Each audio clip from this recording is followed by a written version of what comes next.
A designer drug that has been linked to a number of bizarre incidents over the last few years is back in the news tonight.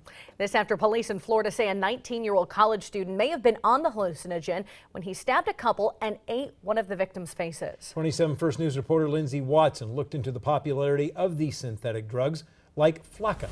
New at 10, Lindsay joins us live in the studio. Well, not only is the substance highly addictive, but according to doctors, it can cause temporary insanity, violent outbursts.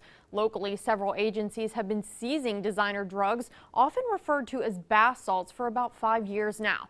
But experts tell me the products have become more dangerous recently as dealers have begun altering the chemical makeup of the drugs in an attempt to stay ahead of law enforcement.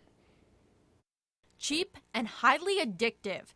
That's how medical professionals describe a synthetic drug that has been gaining in popularity once again. What happens is you get all of your adrenaline released and all of your serotonin released at the same time. And what happens is that you not only become very agitated, but you hallucinate and you become disengaged with reality. According to child and adolescent psychiatrist Dr. Laura Markley, Flakka causes hallucinations and delusions, making users believe they have superhuman powers. Your heart starts beating faster, your temperature starts to rise. You can get a temperature of over 105 degrees.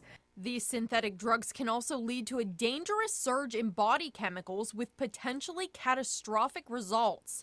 Just one dose can be deadly. It's actually caused several deaths in Florida, Tennessee, Kentucky, and now it does seem to be making its way into southern Ohio. But here in the Valley, it hasn't made quite an impact. Really something that hasn't been on our radar. And that's primarily because heroin is so over the top in our area right now. We're not seeing as much of these pieces of synthetics come in. This isn't something that you don't have to worry about because it's not really in this area. It doesn't matter where you are, you can and do have access to them.